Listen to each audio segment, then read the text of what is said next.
सुप्रभात। Class 7A। I hope children आप लोग सब कोई अच्छे होंगे और आप अपनी पढ़ाई लिखाई भी अच्छे से कर रहे होंगे। तो चिल्ड्रेन चलिए आज का पाठ हम लोग शुरू करते हैं। आज हम लोग मयूरपंख किताब से पाठ 16 घाट बाबू पढ़ेंगे। हम लोग इस कहानी को पढ़ने से पहले लेखक परिचय जान लेते हैं। लेखक का नाम बिमल मित्र है। बिमल मित्र बांग्ला साहित्य के प्रख्यात लेखक व उपन्यासकार का जन्म 18 दिसंबर 1912 में हुआ था। इन्होंने भारतीय साहित्य को लगभग 3.5 दशकों तक लिखते हुए 60 से अधिक उपन्यास और कहानी संग्रह दिए। इनके सर्वाधिक चर्चित कृतियों में साहिब बीबी और गुलाम शामिल है। इसके अलावा इनकी जो प्रमुख कृतियां हैं वह है इकाई दहाई सैकड़ा, खरीदी कौड़ियों के मोल, गवाह नंबर 3, काजल, कन्या पक्ष, रोकड़ जो नहीं मिली, तपस्या, सुरसतिया, सुबह का भूला आदि प्रमुख रचनाएं हैं इनकी। घाट बाबू कहानी में लेखक ने यह बताना चाहा है कि किसी बड़े पद की प्राप्ति करने से भी अधिक महत्वपूर्ण है अच्छा मनुष्य बनना। घाट बाबू इसी मनुष्यता के उपासक हैं। साधारण से दिखने वाले असाधारण चरित्र के धनी घाट बाबू हम सबके जीवन के लिए प्रेरणा स्रोत हैं। लेखक बताता है कि मनुष्य अपनी दृढ़ इच्छा शक्ति की प्रबलता से किसी भी कार्य को प्राप्त करने में सफल हो सकता है। किसी भी प्रकार के बंधन उसकी इच्छा शक्ति को प्रबलता को बाधित न कर पाए, तभी मानव अपने अभीष्ट लक्ष्य की प्राप्ति कर सकता है, जो कि उसे असीम सुख व आनंद देती है। तो चलिए हम लोग चैप्टर शुरू करते हैं आगे की तरफ में। बचपन में पढ़ाते पढ़ाते एक दिन मास्टर साहब ने हमसे पूछ लिया था, बड़े होकर तुम लोगों में से कौन क्या बनना चाहता है? हम सब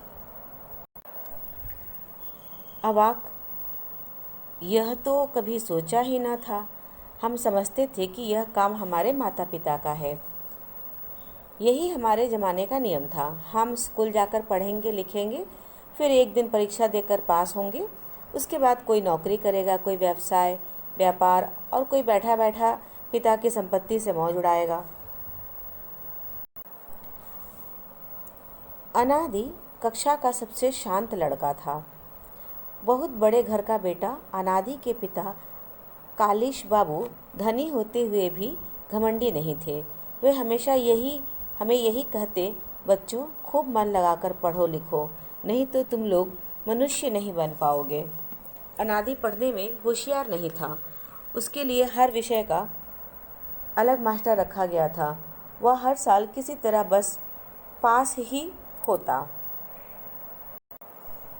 उस दिन मास्टर जी के प्रश्न के उत्तर में सबने अलग अलग जवाब दिया। मैंने कहा मैं लेखक बनूंगा। सुनकर सभी को आश्चर्य हुआ। अनादि ने भी कहा कि वह लेखक बनेगा। अनादि के पिता को किताबें पढ़ने का बहुत शौक था। उसके घर में ढेरों किताबें थी। वह जितनी अपनी स्कूल की किताबें नहीं पढ़ता, उससे अधिक वे सब किताबें पढ़ता जो घर में रखी हुई थी। उन्हीं को पढ़ पढ़ कर अनादि जैसे सारी दुनिया घूम लेता। मैं भी अनादि के घर जाकर वह सब पढ़ता।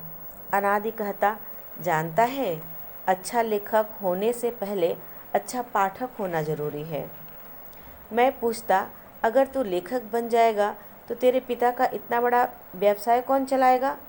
अनादि पूछता, तब तू किस प्रकार लेखक बनेगा? मैं कहता, मैं दिन में नौकरी करूँगा और बाकी समय में लिखूँगा। धीरे धीरे हम स्कूल से कॉलेज गए और कॉलेज से एक दिन यूनिवर्सिटी भी पहुँच गए। वहाँ से निकलकर कौन कहाँ गया पता नहीं। मैं नौकरी के सिलसिले में विभिन्न प्रांतों में घूमता रहा। अनादि के माता पिता नहीं रहे। उसकी हवेली एक गैर बंगाली व्यापारी ने खरीद ली और वह विदेश भ्रमण को निकल गया।